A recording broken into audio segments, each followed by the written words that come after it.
When I first heard about the Enneagram, it was very strange to me that this was popular mainly among Christian circles, not secular ones. But Richard Rohr is a big part of the reason why the Enneagram is so popular within Christianity. And this is extremely concerning because Rohr is a well-known progressive Christian with very strong New Age beliefs and influence. Hello, I'm 𝗦𝗨𝗣𝗗𝗏𝗧 here for crossexamined.org.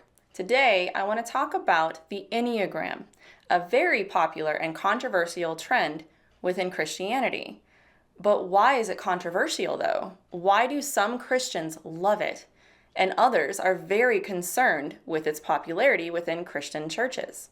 First, what exactly is the Enneagram? In case you don't know, the word Enneagram comes from two Greek words, ennea, which translates as 9, and gramma, which translates to something written or drawn. It is drawn as a circle with 9 points, which are connected with lines, and each number is associated with a type of personality. This seems simple and harmless, but I say there's more to this than most realize. According to the New Age teachers that have held this tool as sacred, the types are actually a path to God.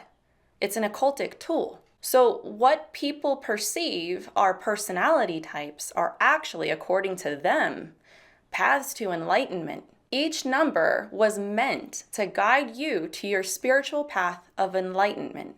To New Age teachers of the Enneagram, it's 9 paths back to your true self, to divine love. The idea is that you are acting within the realm of your false self, and this is the path back to your true self. Now with that, I want to briefly share 3 reasons with you why I believe this popular personality trend isn't what a lot of Christians think it is. Issue number 1, it's false history. It's not ancient. The Enneagram actually originated in the late 1800s by a man named 𝗧𝗔𝗫-𝗗𝗘. The original Enneagram actually had no numbers in it and had absolutely nothing to do with personality, but it was a diagram of cosmic reality. He believed we could see the universe with it. He meant it to be a mystical, metaphysical tool, not a scriptural one. The second issue is Richard Rohr.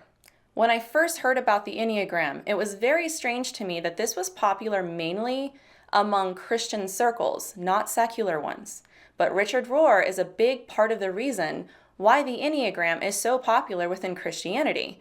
And this is extremely concerning because Rohr is a well-known progressive Christian with very strong New Age beliefs and influence. He says that the purpose of the Enneagram is not self-improvement, which would be our ego's goal. Rather, it's the transformation of consciousness with a capital C, so that we can realize our God nature, our true divine self. This is huge, and if you're a Christian, this should deeply concern you. According to the teachers of the Enneagram, they prefer and promote knowledge of ourselves that comes from within ourselves, not from Scripture. Now, to those that might be on the fence about this, let me hopefully explain why this is a big issue with my third and main point. Number 3, the actual origins. You might be saying to yourself, what's the big deal though? Maybe this has actually helped you.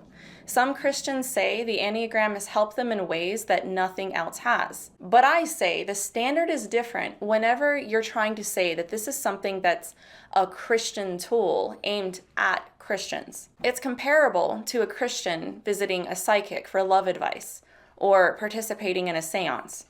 Why would God forbid such things in the first place if it's okay to do? Our standard shouldn't be if it helps us. It should be following God and His standard, because sometimes the type of help that we think we get from these things is not the type of help that we think it is. I say a lot of this has to do with spiritual idolatry. This makes us feel important, and it can be really exciting for some, especially when they see results.